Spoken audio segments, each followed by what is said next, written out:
Surrounded by the men in black, Doug Maurice with Ari Wasserman and Bill Landis. We like to make fun of people who talk about terrible teams and then say that Ohio State should be wary. That's our joke word, wary of these terrible teams. So we're going to talk about if Ohio State should be wary of Indiana.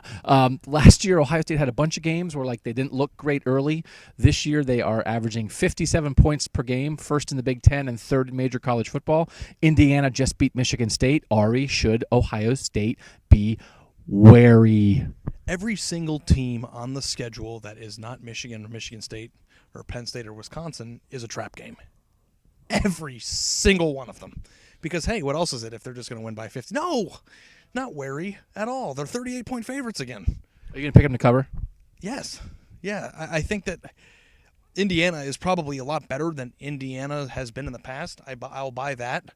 But I think that dramatically improved Indiana still isn't an Indiana that can compete with Ohio State. I think that it'll be a tougher opponent at home against Ohio State than Rutgers was, but I don't think that any stretch of the imagination that there's going to be a situation where Indiana's going to be throwing a touchdown into the end zone to try to win the game at the end like they did 2 years ago. But it is possible, I guess. Last year. It is possible, but when that happens, it's a freak thing. I never go into a game anticipating it. Bill, Indiana could have beaten Ohio State last year when Ohio State was really good. We saw what that team did last year, the Ohio State team, in terms of struggling. Why is this team not doing that at all? And is the idea of that happening just completely out of your mind? You know, they had that little rough stretch against Tulsa, but are they just not going to do that? It's not completely out of my mind because I think it's possible for any team that's really good to have a clunker, not a clunker in a sense of a loss, but a clunker in a sense of how did you look that bad against a team that's that bad? The offense is different this year. Last year, the offense got really bogged down, was really one-dimensional, play calling, quarterback problems, all that other stuff. It's just not the case this year with this offense. Things are going really smoothly. The one thing I will say, though, last year, for all the problems Ohio State had last year, the defense was not one of them. The defense was pretty good all year, and a championship caliber defense, which you wrote, and there were a lot of NFL guys. Indiana moved the ball on that defense last year.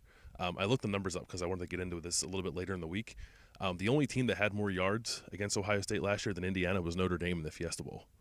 Indiana had over 400 yards total offense, and it wasn't just that Ohio State couldn't score in that game against Indiana. It's that Indiana moved the ball with a backup quarterback and a backup running back. I think there's something about this Indiana offense that finds success in weird ways against Ohio State. I'm not saying Indiana's going to win, but I will not be surprised if Indiana moves the ball better than any team has this year against Ohio State.